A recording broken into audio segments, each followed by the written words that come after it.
When you think about dreams in anime, a few characters may pop into your head. Some think of Luffy or Naruto, but I'd also add characters like Light Yagami. But do you ever think about how these dreams progress and mend the plot of the anime? In today's video, I want to talk about the dreams of characters in anime manga and all of their significance. I hope you guys enjoy. Before we start the video, I want to say thank you for all the support that you guys have sent my way on the last video. It's easily the biggest video I've released in the shortest amount of time, and it's been overwhelming the amount of support that you guys have sent my way. So, Six Nation, from me to you, thank you so much. And if you enjoyed today's video, make sure to like and subscribe. One Piece is one of the greatest manga of all time, and if you're a smart person, you'd probably even say the greatest. If you're not familiar, One Piece is a story about a young pirate named the Monkey D. Luffy and his crew, the Straw Hat Pirates. They set off on a journey to find the legendary treasure, the One Piece, left by the previous pirate king, Goldie Roger. It is our main character, Monkey D. Luffy's dream to become king of the pirates and fill the shoes Roger once filled. But what does it simply mean to be king of the pirates? At the start of One Piece, we are told that wealth, fame, and power were all obtained by the king of the pirates, Goldie Roger. But in chapter 100 of One Piece, people often forget that there is a narration from Roger himself that also shares another piece to be king of the pirates. Roger says, "These things cannot be stopped. The ebb and flow of the ages, one's dream, and inherited strength of will. As long as people hunger for freedom, these things will exist." With this information, we can determine that freedom, or the desire for freedom, is also a necessity to be king of the pirates. So you may be asking, Six, how does this relate to Luffy? While doing research for this video, I came across this Reddit post talking about Luffy and his philosophy of freedom and joy. And I'll give credit to the Reddit user in the post provided. I'll just read some of the lines that kind of emphasize what I was going to say in this video.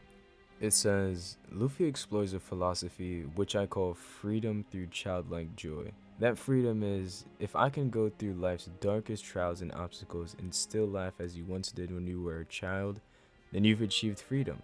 Every time Luffy saves someone, the first thing he does is throw them a party." For Luffy, it's not simply enough to just save them from the big bad guy. He also wants to return the smile that they once lost. He makes you dance and laugh, and that's his victory. It's not simply the final punch that he throws.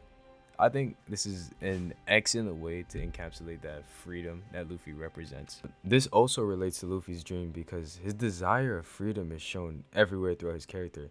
He says it himself, "I don't want to conquer anything. I just think the guy with the most freedom in the whole ocean is the Pirate King." So when you see Luffy do things and act like this, you start to genuinely believe that he's going to be king of the pirates. Luffy works for his power. He has a strong crew beside him and they train very frequently. He's a Yonko of the sea, so his fame is obviously a must. And as for wealth, you'd probably have to ask Nami. All of the qualifications required to be king of the pirates are easily checked off by Monkey D. Luffy. So when you are watching or reading One Piece and you see Monkey D. Luffy in his trials and tribulations, you are seeing Monkey D. Luffy in his truest form. Naruto. A young ninja named Naruto Uzumaki dreams about becoming the Hokage, the leader of his village. This is shown to us all the way in the first chapter of Naruto. Naruto has a demon inside of him, the same demon that attacked the village Naruto one day wishes to lead. And due to this, Naruto is shunned by the villagers and honestly hated by a lot of people. He one day vows to gain respect of all the other villagers and become Hokage. But how is this important?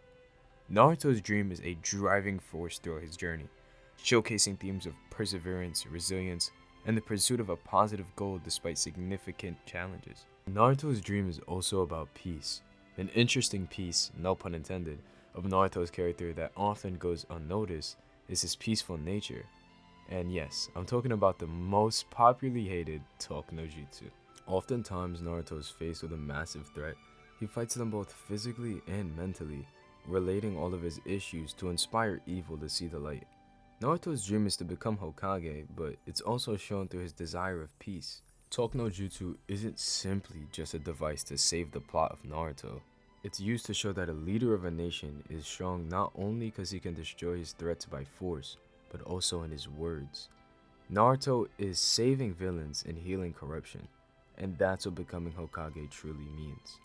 The burden of being a leader is to find ways to solve problems without the use of just force. Long before Naruto was even born, the first Hokage, Hashirama Senju, founded the Hidden Leaf. In Hashirama's childhood, Him and his brother grew up in the battlefield and waged constant war with the Senju's rivals, the Uchiha. Both of these clans were long rivals and constantly killed and slayed each other. But on one fated day, during Hashirama's infrequent downtime, he met a boy named Madara, and they quickly developed a friendly rivalry. While befriending Madara, it's obvious that these two aren't meant to be friends. They're from two rival clans, and so their families eventually meet and clash. Throughout years of battling Madara Uchiha, the fight comes to an end. Madara's brother, Indra, was killed by the brother of Hashirama, Tobirama, and in the battle, Tobirama attempts to kill Madara, but Hashirama stops him, knowing that Madara's death would only renew hostilities between the Senju and the Uchiha. But at Madara's suggestion, he says, "Would you take your own life right now if I offered you to?"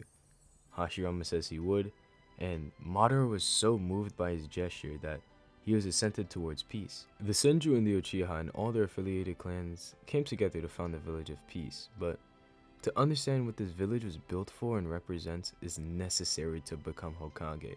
The Hidden Leaf was founded by peace. Naruto's dream and the use of Talk no Jutsu complements the desire of peace for the Leaf Nation. That's why Naruto's dream to become Hokage is pivotal to the overarching story of Naruto. The simple goal of creating a peaceful nation. Light Yagami, or Kira for those who think he was right, is an interesting character to say the least. Death Note is a story about a high school student who discovers a notebook that can kill anyone's name who's written in it. The book falls into the hands of the #1 high school student in the world, Light Yagami. Light uses the notebook to kill criminals and claims to want to create a better world, but soon finds himself pursued by a detective named L.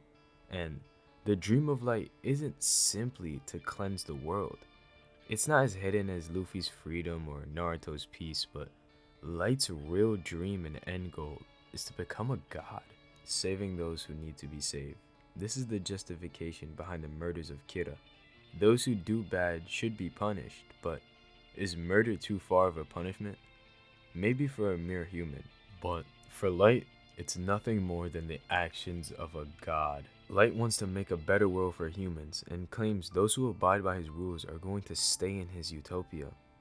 The actions of killing criminals seems to be a hardcore justice system that Light uses to get the support of citizens, but what they're actually subscribing to is the ruling of a mere man claiming to be God from his bedroom. And that is the true dream of Light Yagami. You know, speaking about subscribing, this is the perfect time for you guys to subscribe. Also, I want to apologize if I sounded monotone throughout this video. It is very late and work has kept me at, the job really late, so I'm very sorry about the way that I sound. Make sure to like the video and comment what manga or anime you guys would like to see me talk about in further detail next. It's been an amazing ride, Six Nation. Thank you guys for all the support you've been showing me. But I need you all to remember that everyone is a person. Goodbye.